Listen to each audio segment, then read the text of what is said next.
We're back, ladies and gentlemen. You're listening to Sports Time HQ. I'm your host, Fernando. Joined with me today is both my great co-hosts, Keith, of course, and Gary.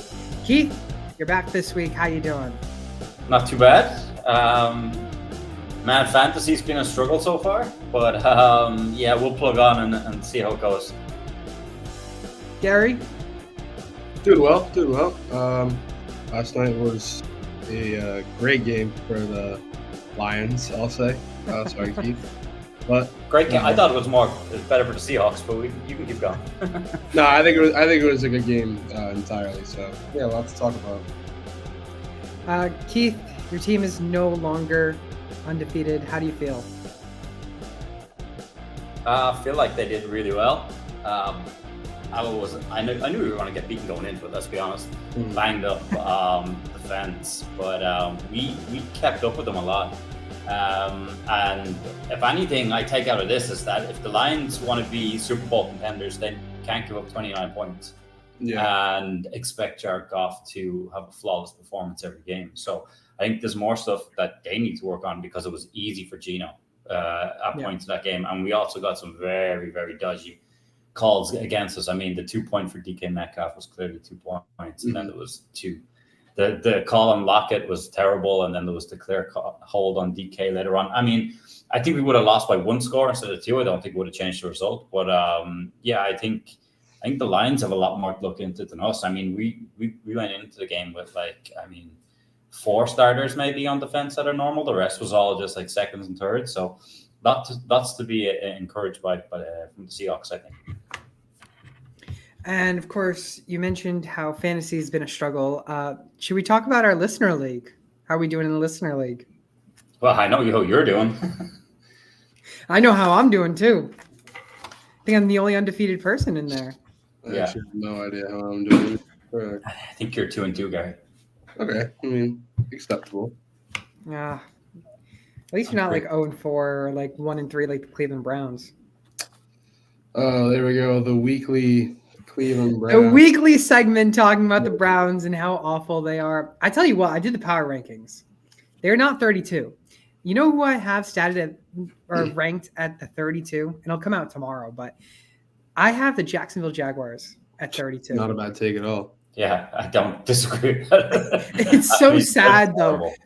I'm like, there's no way that I could put them at 32, but they're the only team really 0-4, and they just are horrendous. And Doug Peterson's going to get fired if they lose again next week. Both your teams suck. Yeah, aren't they your second team, Fernando? I think I have the Patriots at like 29, so they're not doing any better. Well, I think Browns are maybe 30, or I think 30 or 31.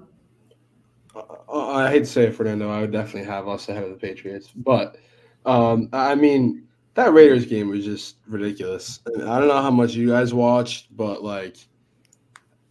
I'm just ready to say, this year Deshaun Watson has, been our bright spot. Everything else around him has just been terrible. Our defense has not been what it was last year whatsoever. I mean, yeah, where has that gone to? Just in the Raiders game alone. The Raiders game coming into Sunday was the worst rushing attack in the league.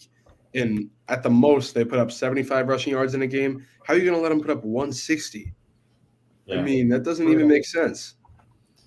Yeah, and I don't get the crap that Deshaun Watson's getting because your O-line can't can't give him enough time to get the ball out half the time, and he's running around. I mean, okay, there is times, but it's like every quarterback that they hold on too long. But I mean, Deshaun Watson's doing his best back there, and he's getting beaten up big time. So yeah, I don't agree with them. There's a lot of comments made I've seen on Twitter that to get rid of Deshaun. I don't think he's the main problem right now for the Browns. No, I mean, given I did text Gary about the fourth down, that very last fourth down. Given if the offensive line did hold up, he should have been fine. But I just don't think you can take a sack there.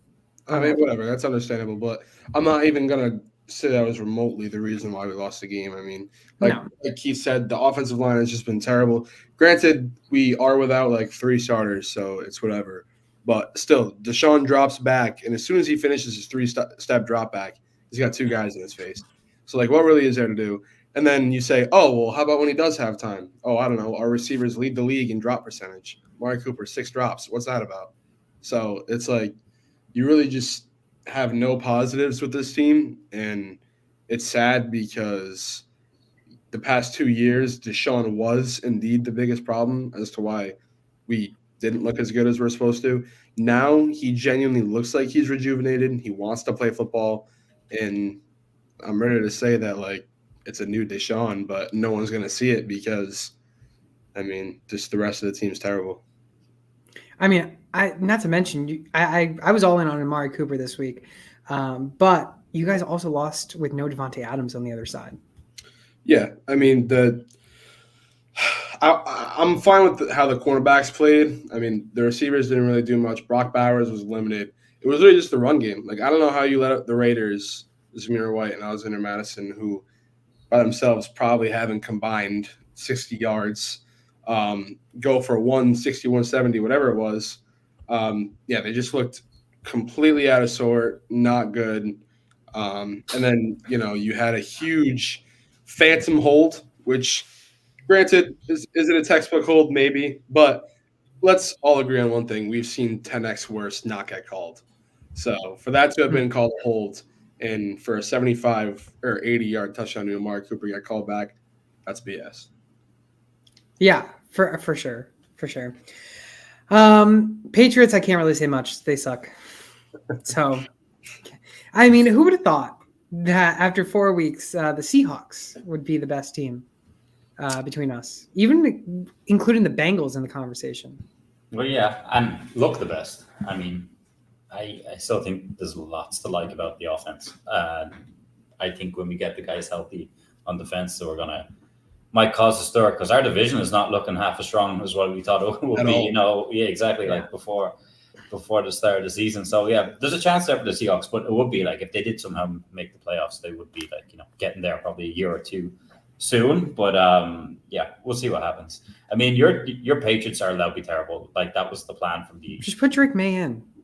Why are you keeping Brissett? I agree with that too. Yeah. I mean, and because what was the point of the whole Joe Milton experiment then? If you're going to play Brissett, because he's never going to get a chance. You're talking like years down the road if that's going to happen. So, Exactly. yeah, the Browns are definitely a surprise though, and especially on the defense. That's a big surprise because they're just not affecting games the way they were the last couple of years. I think they can turn it around. Like I really do, but it needs to happen now because their schedule doesn't get any easier. I mean, you go to Washington next week. Week after, you got the Eagles. So it's like That's a loss back to back. What's that? That's 2 losses back to back. Probably. I give them a chance against the Eagles where the way they're playing now. Their defense is like anything can get through that defense right now. That's true, and it would just be the most Cleveland Browns thing ever to just lose at home to the Giants and then again to the Devontae Adams and Max Crosby Raiders, and then go into Washington, who have looked like one of the best teams in the NFC, and beat them. So I'm not going to completely rule us out in either game, but yeah, I agree. We're probably going to lose both.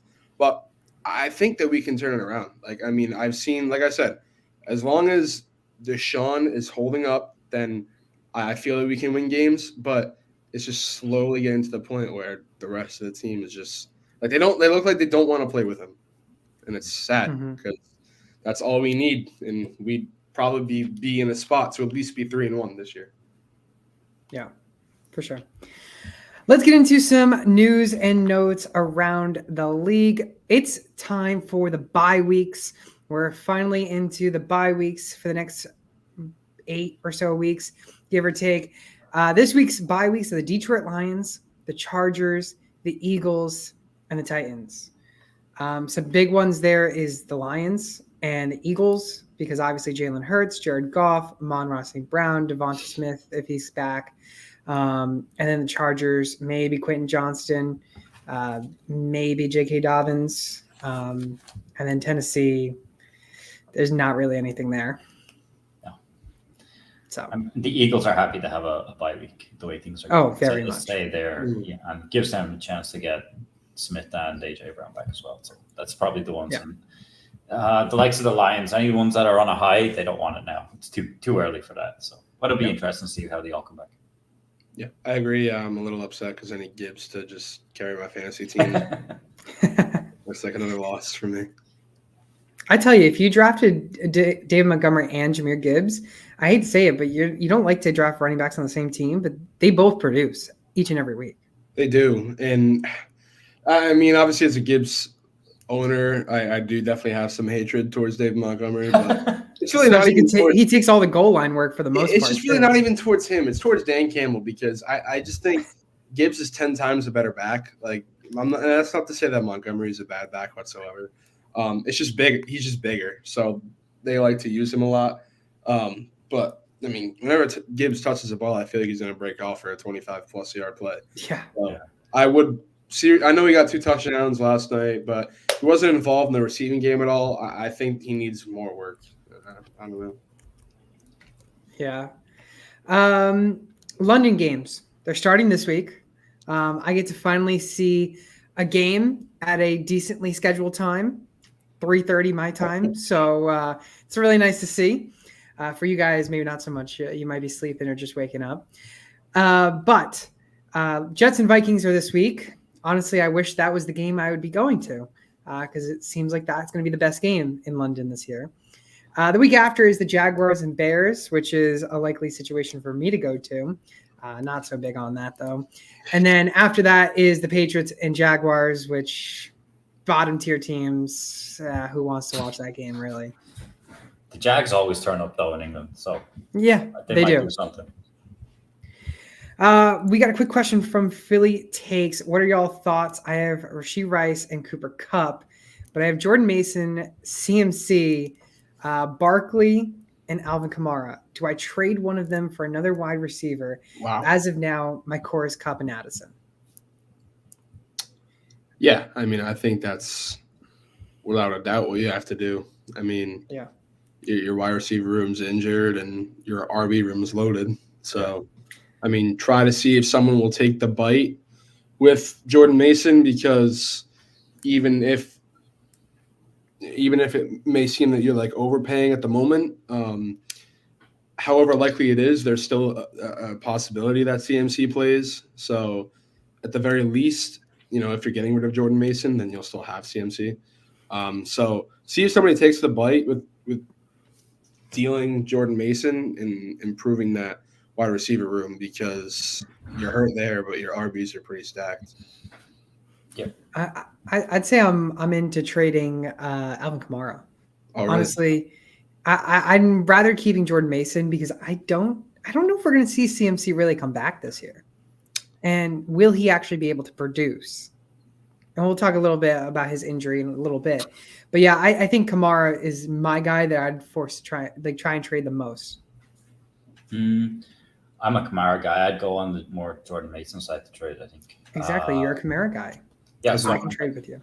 As am I. Yeah, I like Kamara too much. I mean, I used to have every time he was fit and healthy, it'd be CMC Kamara for me. And the way he started this season, I'd still have, CMC. I know he's injured, but would say Kamara over Bijan and Brees right now. I mean, you can't knock it. So I would be keeping him on my team and I'd trade away Mason. Mason's value is still high, so you're going to get a top end wide receiver, back. So yeah, that's where I'd lean. All right. Let's get into some more news and notes. So Roger Goodell stated on Good Morning Football that he wants to try and expand to more international games. In quotes, he says, my perspective goes back to the 90s. We went to Japan. We went to Berlin. What you saw were fans that didn't really understand the game. Now you go over to London and you have a hard time telling whether you're in London or whether you're in the Meadowlands. The fans are sophisticated. They understand the game. They appreciate the game. And for me, that's what I think gives us so much confidence that our game can be a global game. I'm excited. I'm hyped to see that. But again, I think it's just more of a money scheme. I think NFL just wants more money. But I think I'm intrigued to see it and see the popularity on really the other side of the world. Yeah, I'm with you on. I think it's a money thing. Like I hope it comes to Ireland and this games, but like I really think it's just a money scam. Like, no player wants to go there. Like, no player wants to go to Brazil. It's like crazy. So yeah, it's all just a money spin for the NFL. Yeah. Yeah, I agree. I don't really think it's gonna draw too much attention. I think in the moment people are gonna want to act like they're involved in being a fan of the league, and they'll attend the one-time event thing, and then just it's not really gonna stay that way for a while. I think it's just gonna be a one-time money grab. Yeah. Going to some injury updates. Tyler Beatty. He has full movement in his arms and legs after suffering that scary back injury against the Jets. So that is some good news. Some other injuries is Will Levis. He is to undergo MRI on his shoulder after he exited the game against the Dolphins, but he is still there saying that he will remain the Titans QB1. Nick Chubb. Gary, you're going to love to hear this one. He is set to return to practice on Wednesday. Are you hyped on that? I am. I mean, I just absolutely love Nick Chubb. He's one of my favorite, possibly my favorite football player of all time. But I am very nervous for the fact that, I mean, obviously he's coming off a ridiculous injury, but playing behind this offensive line, he's going to last 2 snaps. I mean, it's like, they have to be better. And they have to know that they have to be better, not just for Deshaun's sake, but for a guy whose leg was straight vertical to the ground. And meanwhile, his other half of his body is falling that way. So, I mean, he's coming off of a huge injury. The offensive line needs to protect Nick Chubb. But yeah, all in all, I can't wait to get him back on the field. He's such a big part of our offense, so we need him. Yep. Rashee Rice, he is out indefinitely with a knee injury. Patrick Mahomes he throws an interception and he gets rid of the knee of Rashee Rice, his wide receiver 1. Xavier Worthy, I guess, to the moon, really. Go try and get him if he's not way high up in percentage owned, but he is like over 70%. But he's another guy. Travis Kelce needs to step it up now and get in Kansas City. And then lastly, the biggest injury. Adam Schefter confirmed that Christian McCaffrey has Achilles tendonitis, not on just one leg, but on both legs. He obviously, we know, went to Germany to kind of get some more results, get some more information. And Dr. Jesse Morse that we've had on the show, he had a video yesterday that he posted on Twitter, and he said, like, you don't really see players going across the world to go get a second option, second opinion. So you obviously know that this has to be a very serious situation. And realistically, he really needs to be careful coming back, because if he does come back too soon, he has a good chance of tearing both of his Achilles. Yeah, I mean, it's not a good sign. I mean, we were talking about Jordan Mason, the stock is still high, and all the noise around CMC just makes it better for Mason right now in fantasy. But yeah, not good for anyone who took CMC number 1 overall. Yep. Yeah, I mean, I'm definitely out there praying for everybody that took him. It always sucks when that happens, because then you're just like throwing your money into the trash. So. Exactly. Especially if you're in like a big money league and Right. you're like, you took him at 101. Before we dive into waiver wires, Nick Lasan says Amari Cooper to the Chiefs, or is a Chief. What's your thoughts, Gary? Because don't hate it at all. I mean, it does suck that we're gonna now trade him at his lowest value, but I mean, he has 6 drops through 4 games. I mean, what am I supposed to say? Like, that's absolutely trash. I mean, I wish we got Ayuk. I wish he wanted to come to Cleveland, because that would have worked out. But nope. would have been nice. Yeah. Would have been nice for you guys. All right, let's jump into the QB waiver wire ads of the week. And boy, I wish we could talk about Jaden Daniels being a waiver wire ad, because that would be so nice. That guy is special. He is for sure rookie of the year. Marvin Harrison, I don't think so. And then obviously he had a stat of the best completion percentage in the first 100 attempts. And other names there was like Aaron Rodgers, Tom Brady, Peyton Manning, Kurt Warner. I mean, Those are big names. So excited for Jaden Daniels. I know that's Keith's guy of the year, but let's get into some of our guys. And I'll start with my guy with Sam Darnold. He's 62% owned. I think I'm finally going to stop talking about him next week. But the guy is just playing lights out. He is going against his revenge game against New York Jets. Top 10 finish, 3 straight weeks, 20-plus points. Again, leads the league in passing touchdowns. The guy's a stud in Minnesota. And as long as Jordan Addison stays healthy and Justin Jefferson as well stays healthy, I mean, Jalen Naylor's there. This team looks really, really good. And I think they have a good chance of beating the Jets as well next week, who didn't really look good this week against Denver. Yeah, I mean, it's hard to knock the Vikings right now and Darnold, let's be honest. But what I will say is there was a Viking season in recent history where they went 6-0, and then after week 12 they were 6-6. So this team wouldn't surprise me if that's how it went either. But right now, Darnold's one of the top guys on the waivers. You can't ignore that. Yeah, it's hard to. Yeah, I agree with you. It's hard to knock what he's doing right now, but I'm gonna make a statement in the sense that I mean, could this just be a facade? Probably. I mean, no. Yes. He's not a stud, Fernando. He's playing like 1 through 4 weeks. I'll agree with that. I think he's going to drop off eventually, but right now he looks pretty good. They're going to beat the Jets. I mean, the Jets are just trash. I mean, they lost to the Broncos. So I think he will have a great next week. But yeah, we've seen the story before. I think he's going to fall off. I guess we'll have to see. Definitely in one of the biggest talks about being comeback player of the year, as well as MVP conversation, you got to say. Yeah. Gary, we'll go next to you. Who is your guy?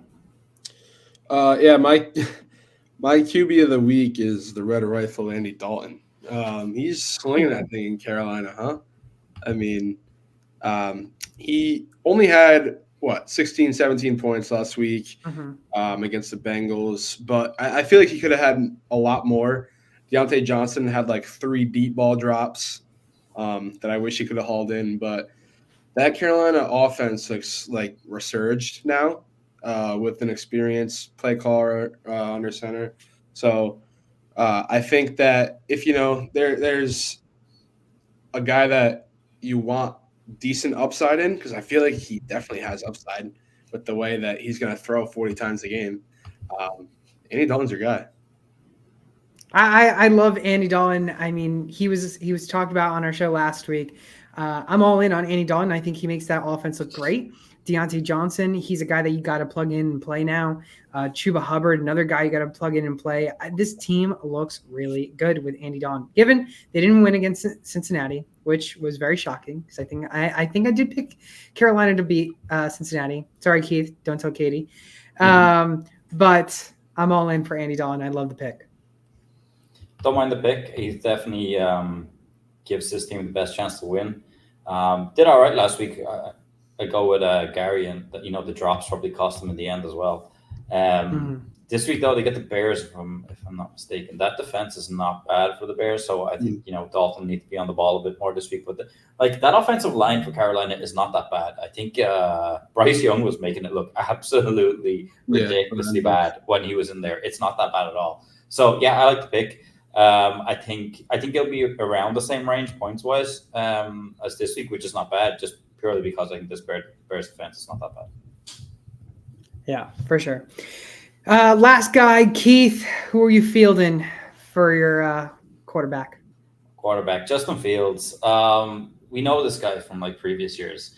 Doesn't look very good, in real life NFL, but puts up the fantasy points. He put up 31 points this week. I mean, the numbers, he's rushed 10 times for 55 yards. This is what you want for fantasy football. They have a tough matchup this week against Dallas on paper, but I think they can exploit that. I'm not really sure. I think that's more of a toss of a coin who kind of wins that game, because they're both just as good as bad as each other. But I think Justin Fields is a top guy because he has that rushing upside this week. Absolutely love it. I think he was my quarterback of the week last week. So nothing more I gotta say. And nothing more I gotta say. He was QB1 this week. I'm all in. Of course, Gary, that was your guy last week. 42% owned.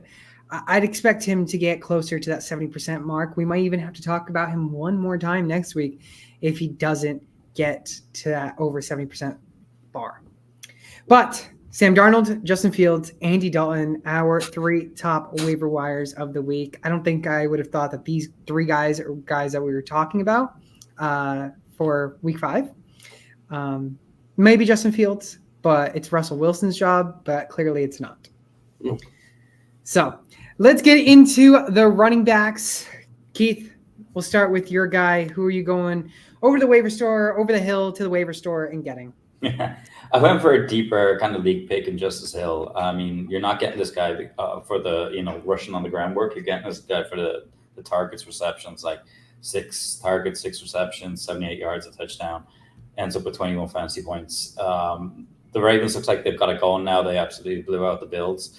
And it looks like he's very much involved in this offense going forward. So I think he's like a nice flex play in like deep leagues. And, running backs on the waiver wire is scarce, every year. I think he's a good one out there, only 28% owned. So, yeah, just as so. This is going to be my guy if no one took him. So I love it. I think I'm starting him in one of my leagues this week. I need him to just do exactly what he did last week. There you go. But, yeah, I think it's a good pick because – or especially in games where you would expect the games to be closer because then the Ravens are going to want to score more and use Justice Hill instead of Derrick Henry in those quicker down sets. So I think that this is a great pickup here. He went for 21 points, whatever it was. Yeah. Last week. So I mean, he could do that any week, honestly. Here's my only concern with Justice Hill. I'm not knocking the pick. I just think because it was a 35-10 game, they were obviously going to run the ball, and I don't think they needed to overuse Derrick Henry, and I think that's why they leaned on more Justice Hill for the majority of the ending of the game. So that's my only concern, but I think he's a good streaming option for me. Good. I'll go with my guy in Bucky Irving. I mean, he was the biggest talk last week about maybe Rachaad White having that food poisoning and whether or not he was going to start. Rachaad White ended up starting, and Bucky Irving still stayed relevant. Back-to-back weeks now, he's had double-digit points. He's not getting a lot of attempts.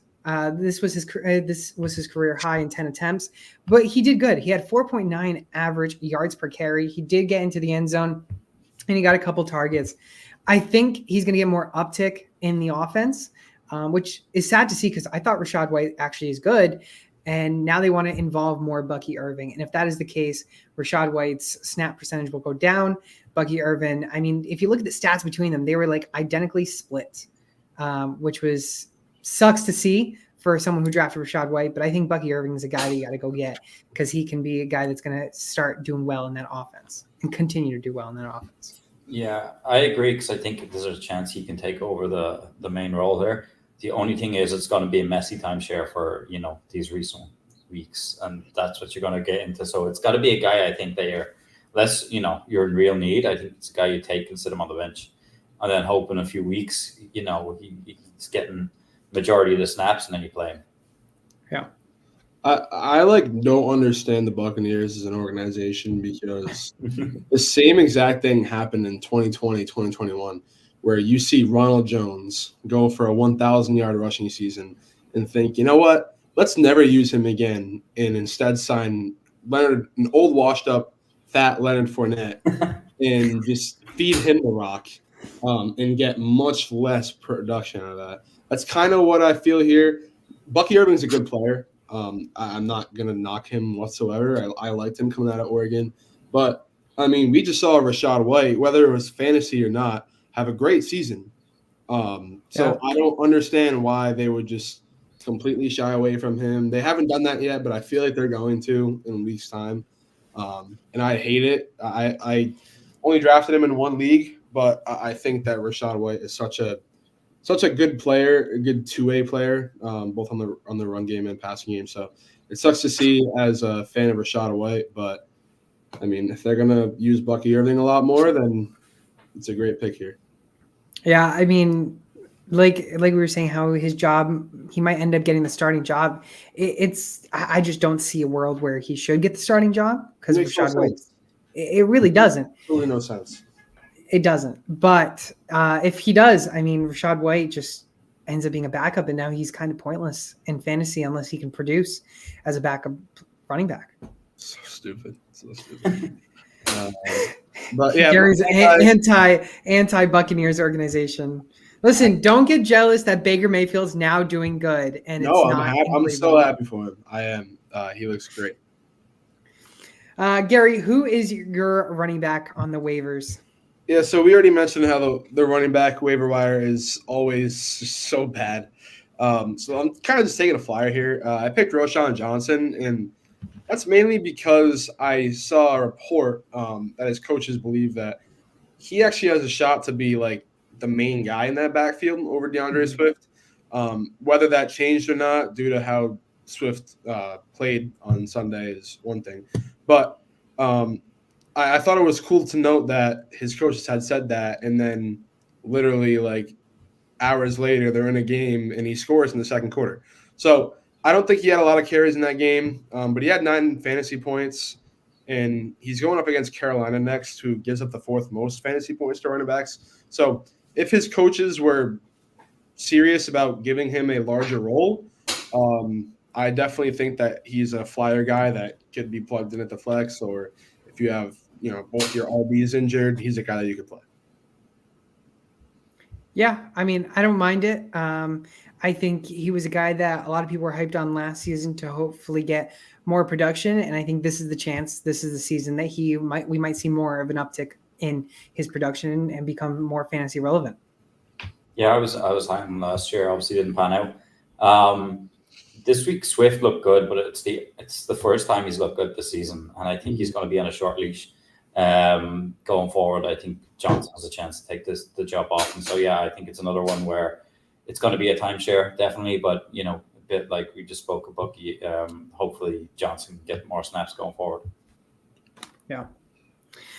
Bucky Irving, Justice Hill, Roschon Johnson, our top running back waiver wire ads of the week. Let's get into our wide receivers. Gary, back to back, who is your wide receiver out of the week? My guy's a guy that I feel like people were surprised to see, like randomly pop off. It's Dontavian Wicks. He put up 25 fantasy points, catching 2 touchdowns. I just like the fact that Jay Love comes back first game and he goes off. He played almost 80% of the snaps. I don't really think he's going to be, a guy that you can think about playing every week, just due to the fact that I feel like you could say that about any of the Packers receivers, although Jaden Reed looks like a stud so far. But he's, like I said, a guy that I wouldn't play every week, but if you need a guy that is a good plug-and-play option, I think he's one of them. Yeah. My only concern is he's kind of like a high-risk, high-reward type of player. For sure. You can add him, and I think like if you want to put him in, you're really expecting another big week for him. But again, this is Jaden Reed's offense, in my opinion, and I think as long as Jordan Love is in under center over there, Jaden Reed's going to get a lot of the targets, a lot of the production, and you're going to see what we had last year. It was weeks where it was Christian Watson, Romeo Doubs, Dontavian Wicks. I think that's my only concern with Dontavian Wicks. But again, if you get him and you start him, he's a high risk, high reward type of player. If he's going to play and pan out, he's going to give you a lot of points. Yeah, he was a guy that I'd like taking, like with your last pick in drafts. He just has that upside that you said there, Fernando. And then we have Christian Watson that looks like he's going to be out anyways, potential IR. I think he went off with a ankle sprain.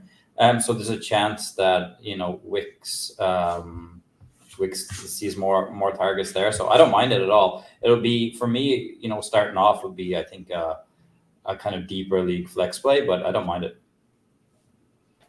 Yeah. I felt like this was breaking news, and Gary might be intrigued to hear what this breaking news is. Raiders wide receiver Devontae Adams says he he hasn't heard from Antonio Pierce, who liked an Instagram post suggesting that Devontae may have played his last down in Las Vegas. There's been no communication with anybody from the team. This could be a thing where maybe if he is going to get traded, does he go to New York or does he go to Kansas City? The Devontae Adams saga is back. I love it. Oh, I love it. I mean, come on, get this man out of Las Vegas. I mean, everybody's gonna say, "Oh, this is karma for him wanting to go there." Well, he wanted to play with his old, college teammate that he produced with again at Las Vegas when they played together. And now he just got stuck in a pretty bad situation. Get him out of there. Go play with Patrick Mahomes or go back to playing with Aaron Rodgers, who looks like he needs the help still somehow. He does. So, yeah, I love it. But I also saw the Steelers in the mix. I would be so upset if that were to happen. I would probably cry. Oh my goodness. I don't know if I could see him in Pittsburgh. But, hey, Pittsburgh's balling. I'll go with my waiver wire ad for the wide receiver. And I don't know if Keith remembers my take on this guy way back in the day, but when he was under 70% owned. But I'm going to go to court and I'm going to land on Sutton. Yes, Keith does remember that. Cortland Sutton, 9+ targets in 3 of the first 4 weeks of the season. This is Bo Nix's target. Go-to target. He's got a good favorable match against the Raiders. He scored 15 points this past week, 67% owned, so he is on the higher end of the percentage owned in fantasy leagues. My only concern is Bo Nix's production. Obviously, somehow the guy can win with throwing almost nothing, no yardage. But Cortland Sutton is the guy, and I think he's the number 1 guy for Bo Nix. Yep. I've always liked Cortland Sutton. I always think he gets a raw deal with all these quarterbacks and never pans out for him. Mm-hmm. But yeah, he's definitely a good pickup. You can slot him in as a flex play, I think, going forward. Bo Nix needs a wide receiver 1, and he's just there kind of screaming at him. So yeah, I think it's a good pick. Yeah, I was a fan of Cortland Sutton like years ago, like 4 years ago, whatever. Like I was big on him, and he never really did anything. Like he might have eclipsed 1,000 yards, but really that was about it. Like he wasn't really that relevant. I felt like all I needed was a quarterback. Got Russ, still didn't really do too much, but yeah, the targets are there, so I like that. I just feel like in due time, it'll probably be the same annual Cortland Sutton getting 5 or 6 points a week. But I always have been a fan of Cortland Sutton, so I'm not going to knock this pick at all. If he starts playing, how I wish he played a few years ago, I'll be happy. So I like it. Perfect. Finally, Keith, who is your waiver wire ad of the week for the wide receiver position? It's Wan'Dale Robinson, and this guy is just screaming as a value right now. Like 46% owned. He had 14 targets. Like he's had 8 or more targets in 3 of the 4 games so far. He's the clear wide receiver 2 in this offense after obviously Neighbors is the main guy. He's also getting a banged up Seattle defense this week. So, I ain't making excuses already because I want to beat the Giants, but there's a clear opportunity there for fantasy for the likes of Neighbors and Wan'Dale Robinson to get some points and not Singletary anyways. But yeah, I think he's a great Go Singletary. Nope. I like this. I personally don't think Wan'Dale Robinson's a great player, but I think that the fantasy value is there. I also don't know what Malik Neighbors' status is, but I think we all remember that he got hurt last game. He got taken out and was in concussion protocol. I don't know. I personally don't know how that situation ended up. I don't know if he's cleared up or whatever. But if that's still looming, then that's also definitely more potential for targets. So good pick here. I would think Malik Neighbors, they're going to try and get him as quickly to go against Seattle. And it looks like he's going to be ready for Seattle. But I don't know if you guys saw my retweet just a little while ago before the show, but your top 5 targeted wide receivers in the league through the first 4 weeks. Number 1, Malik Neighbors, of course. Number 2, Nico Collins. Number 3, Deontay Johnson. Yes, sir. And number 4, Amon-Ra St. Brown. At number 5 is Wan'Dale Robinson. He's the 5th most targeted wide receiver in the league through the first 4 weeks. Given they do have Daniel Jones, so the guy has to throw like every down. But yeah, it's a good take on it. I'm intrigued to see what Wan'Dale is going to do if he can keep producing, and I'm intrigued. I like it. I like the call. Cortland Sutton, Wan'Dale Robinson, and Dontavian Wicks, our waiver wire wide receiver ads of the week. Let's get into one of the toughest positions to talk about. Keith, we'll start with your guy. Oh, man. I'd rather have a lot of kickers than tight ends right now this season in fantasy. So I took a dart throw on Cade Otton just because he's had back-to-back good games, over 8 targets in both games. Still only put up like 11 fantasy points, but for Cade Otton, that's kind of what you're hoping for if you're getting in between that 8 and 12 points range. Falcons is a good matchup for tight ends, and it has been so far. That's who he gets on Thursday. So I just dart throw on Cade Otton, but yeah, there's not many tight ends you can say that look great right now or even are being consistent right now. So yeah, it's where to go. Yeah, I feel like he's always around this area of the waivers, like top of the waiver wire, but like, he'll never really go crazy. But he definitely has the upside considering the fact that Baker's been playing well and that offense just loves to throw the ball a ton. So I don't hate it at all. If he's out there and you're hoping for like 8 points from your tight end like everybody else is, not the worst option. Yeah, I mean, we mentioned him a lot last year as a streaming option. I like the call. Again, tight ends are just so tough. I mean, Isaiah Likely is the tight end 6, and the guy has not scored over 5 points since week 1. So it's just to think how much, and who knows, maybe it's a thing. Maybe we get rid of the tight end position in fantasy. Who knows? I mean, right now that's what it's looking like.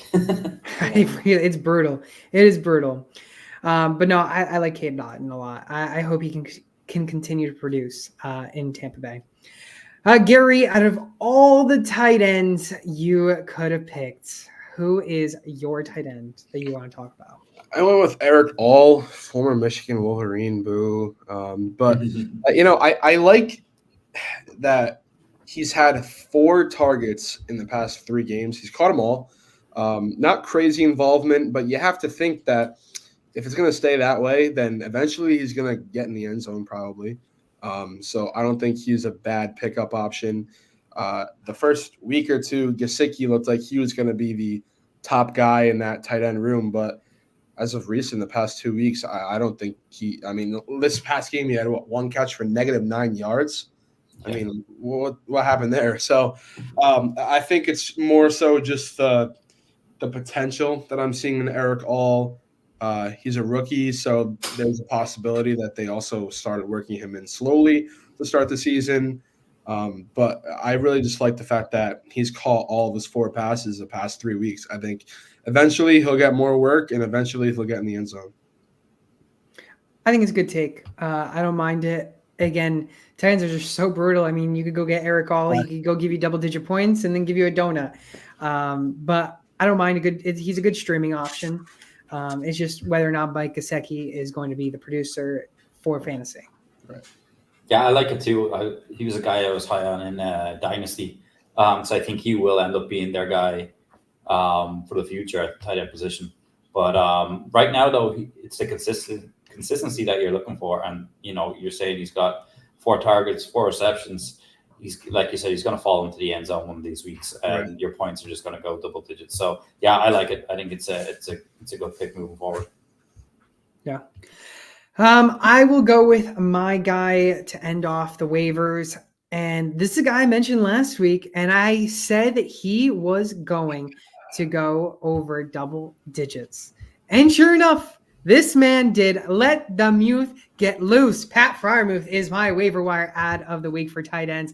The guy finishes a tight end 2, 16.7 fantasy points. He's a stud. He needs to be owned everywhere because he is one of the most consistent tight ends that we have seen this season. Just about averaging 7 points the first 3 weeks. Then he's got the 16.7. Listen, Fields is that starting quarterback in Pittsburgh. This is a guy that I'm perfectly fine to have on my team and starting each and every week. Now, he does have a tough matchup against Dallas, but Dallas, we know, can suck per usual. So give it another shot. Give it to Pat Freiermuth and keep starting him. Yeah, I mean, he's definitely a field safety blanket. I'll give you that. And if he falls into the end zone like he did this week, then yeah, you're happy. But I don't know. 10-5. Just saying. It's not hard to be tight. Like we could have back-to-back good weeks, and we could be tight end 1. It's not hard to be. Hey, you know where Travis Kelce is? Travis Kelce's the tight end 12. Surprising not lower. Yeah, I was about to say. I thought you were going to say 20 or something. I don't mind that. I think like if he's out there on the waiver wires at the tight end position, he's probably the number 1 guy just because of what he did, this week. But it's just like it's like Kate Otten, it's like all these guys. Nobody excites you. It's just like, okay, plug him in, see what happens. He's not a stud, Fernando. He's really not a stud.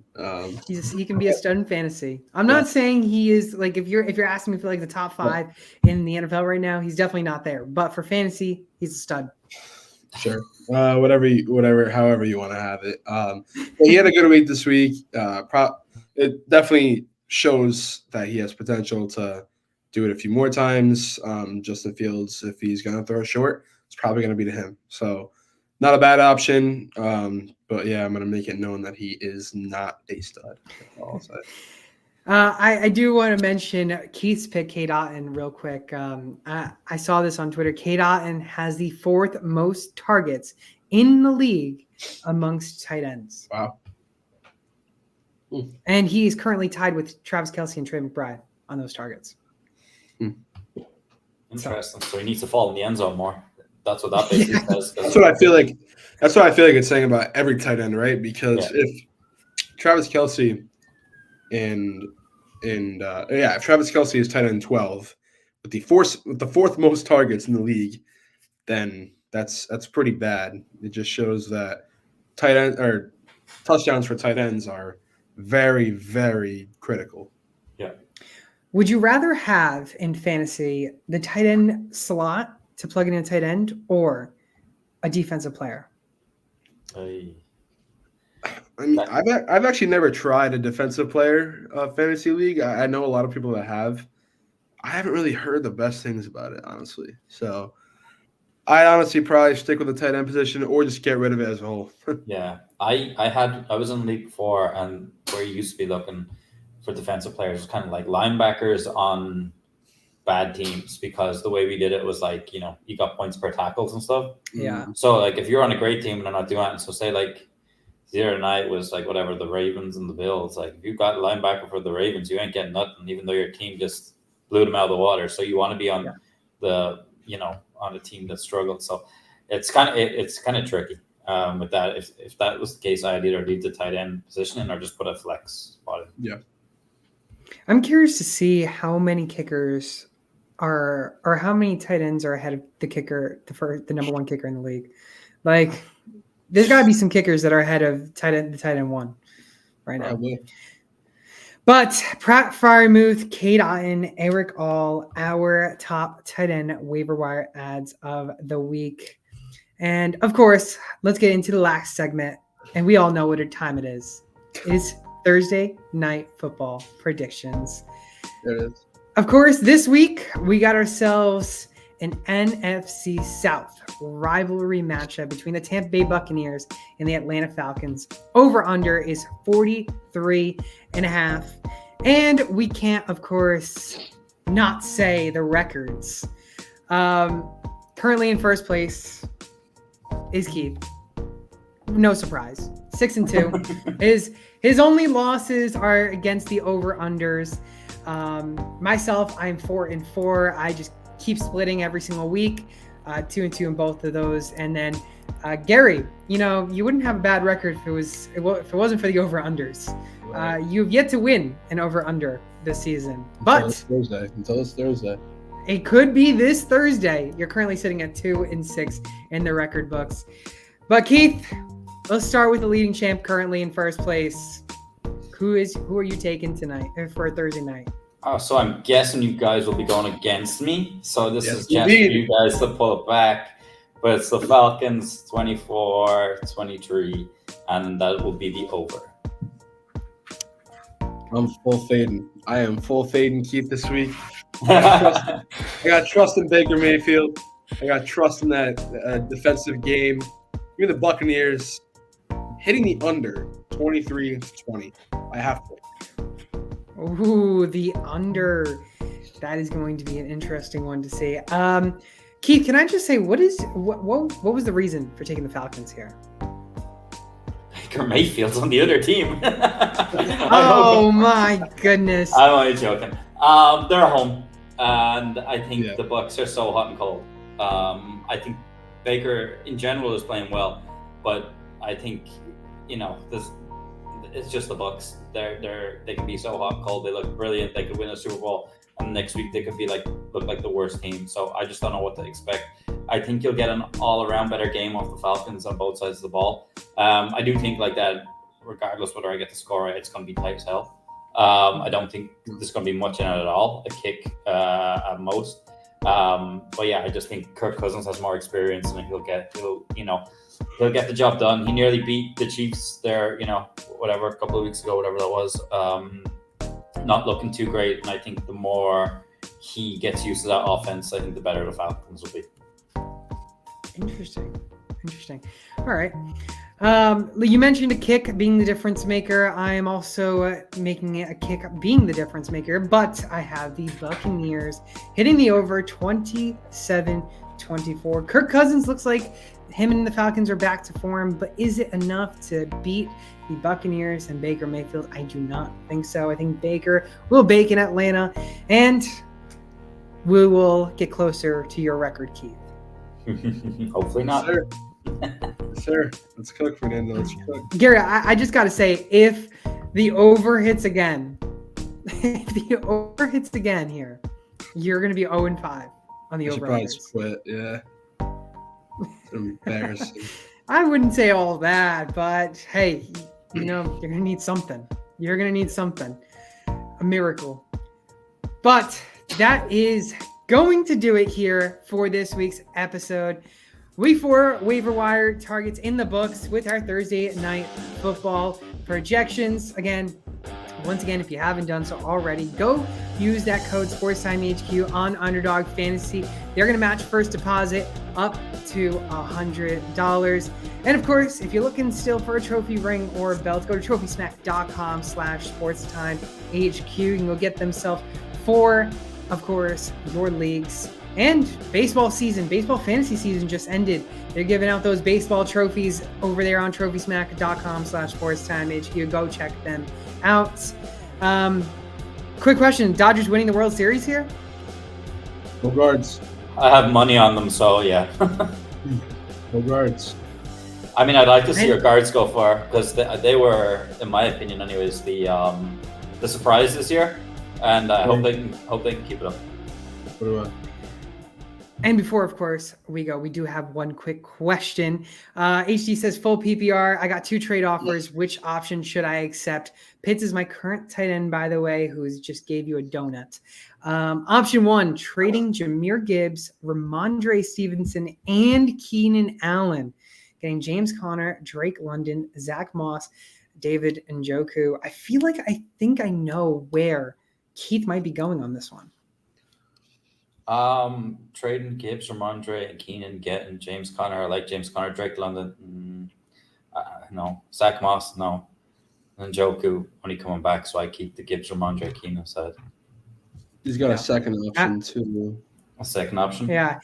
I like keeping Gibbs, Ramondre, and Keenan. I thought you were actually going to go with the Zach Moss side, but I forgot you're not a Zach Moss believer. You're a Chase Brown believer. Exactly. Option 2, trading Jahmyr Gibbs, Ramondre, Keenan Allen, and Waddle, and getting James Conner, DJ Moore, Zach Moss, and Brock Bowers. I think the only thing you're really upgrading here is your tight end position. Waddle, I mean, he could be a guy that you could trade now, or he might start doing better with Tyler Huntley. Obviously, didn't really see that this past week. DJ Moore could be a good upgrade on that. But you lose a big running back in Jahmyr Gibbs. Ramondre is an okay guy, but I think losing Jameer really hurts your team here, depending on who you have on the running backs. Yeah. I mean, if you just match it up, to me, you keep the Gibbs side. It doesn't like Zach Moss has to come out that side. Bowers, I don't mind because he's probably a little bit more consistent as the tight ends go right now. DJ Moore, I'd rather over Keenan, but like Gibbs and especially Ramondre, because that's what basically all the Patriots have, are way too high on that side, in my opinion, to get rid of them. So it's the Gibbs side. I agree. I'm the biggest Gibbs lover, so I would never trade him unless you're getting a haul. I don't think this is a haul. Yeah. Wow. I think if you had to pick an option 1 or option 2, it would be option 2 to pick, but Agreed. I'm not saying to accept the trade personally. Yeah. I don't think you have Amon-Ra St. Brown, Jahmyr Gibbs, Devonta Smith on bye weeks. I think these are guys that you need to keep on your team. Maybe even you could try and get rid of Devonta Smith for a solid wide receiver tight end duo. Maybe Devonta Smith for DJ Moore, Brock Bowers. I just wouldn't panic. I'd use the waiver wire for now. I for anybody that has Pitts, don't be afraid to drop him. I mean, I don't know why you'd keep him. He's not shown anything that he's gonna put up big numbers. So if there's someone out there you want, go get him and drop Pitts. But yeah, I'd play the waiver wire for now and see what happens, unless these, the offers he's getting are way better. Agreed. Brock, you mentioned Kyle Pitts being droppable. Quick question. Is Mark Andrews droppable at this point? 2 targets in the last 2 weeks with no receptions. I'm glad I don't have that decision to make, to be honest with you, because it's literally a toss of a coin. It's their offensive line is not very good, and he has to block a hell of a lot more. And then when he did break away and was free as a bird, he had that bad drop. So, I mean, I think personally, you just can't. That's how I just feel about it, but I'm glad I don't have that decision to make in any way. And lastly, is Brandon Ayuk droppable? He has had 5 targets in 3 of the 4 weeks. Only 1 week where he had 10 targets. Has not hit double-digit fantasy points this season. Well, let Gary go, since he should have been a Brown. Let's be honest. If he had just been traded anywhere else, he's probably going to be very good right now. Yeah. Yeah, I agree. I don't really understand what's going on in San Francisco, because I feel like the past couple of weeks, or the past 2 weeks or whatever it was, maybe 1 or 2 weeks with Debo out, he should have exploded. I mean, against the Vikings, I mean, their defense looks good, but still, I think that he could have popped off, and he really didn't do anything. He hasn't done anything all season. I think everybody remembers the big touchdown drop that he had week 1. Maybe that was just foreshadowing how the season was going to go for him. I don't know. But so far, he has not been good. I have him in a league. I stashed him deep in my league. I'm not going to drop him, but he hasn't shown me anything. So, yeah, unfortunate for him. I have him, I think, in our listener league, so he's not really helping me. But hey, 4-0 doesn't matter. Doesn't matter. But that's going to do it again for this week's episode. Again, you can join us every single week here on Tuesdays at 12 p.m. Eastern Time. I was joined by my great co-host, Keith. You can go follow him all over social media at SwampDonkey_90. And go follow Gary all over social media at GDPicks. Go get all your waiver stuff from us. And, of course, I am your host, Fernando. Go follow me and us all over social media at SportsTime HQ. Once again, we'll be back next Tuesday at 12 p.m. Eastern Time.